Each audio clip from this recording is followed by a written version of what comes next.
আসসালামু আলাইকুম। ওয়ালাইকুম সালাম। কিটা রে বাবা রে এখনো তুমি কেত বইয়া রইছো রে বাবা। পাঁচ ওয়াক্ত তো খালি নামাজ হলো না, লম্বা তাই রাখলো না রে বাবা। কিটা করতাম? তুমি রে বাবা আল্লাহর রাস্তে, তুমি তো এটা কাছে আছো আল্লাহর রাস্তে বাবা। ওর একখান গোসলের জায়গা হলো, বাগা জায়গা নষ্ট হয়ে দিয়েছি। আর দেখো তাই ইদারটা জ্বালাই দিচ্ছি। কোথায় গেলে হইলে রে ওনো যে বেটা বেটা হাম করে রে বাবা উঠলি হয়েছে। একলা গোসলের জায়গা যদি হয়, তোমার জায়গাটাও পবিত্রতা হলো, মানুষও পবিত্র হইল রে বাবা। তোমার কাছে অনুরোধ রে বাবা। আরে বাবা মানুষ বাগান শান্তি নিয়ে রে বাবা। গোসলের জায়গা তো আছে, ওই পার্সোনাল আছে বাবা। তোমার কাছে চাই রে ফুট, তুমি আর জ্বালায় না। তুমি জ্বালাইতে জীবন শেষ করে লাইছো। তুমি একটা গোসলের জায়গা হলো ওইটা তো ওই গাধা হাত ধরে নিলাম।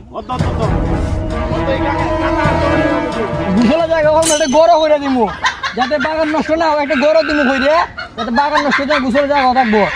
তুমি একটা পাপের কাম করবা রে বাবা। হয় হয়।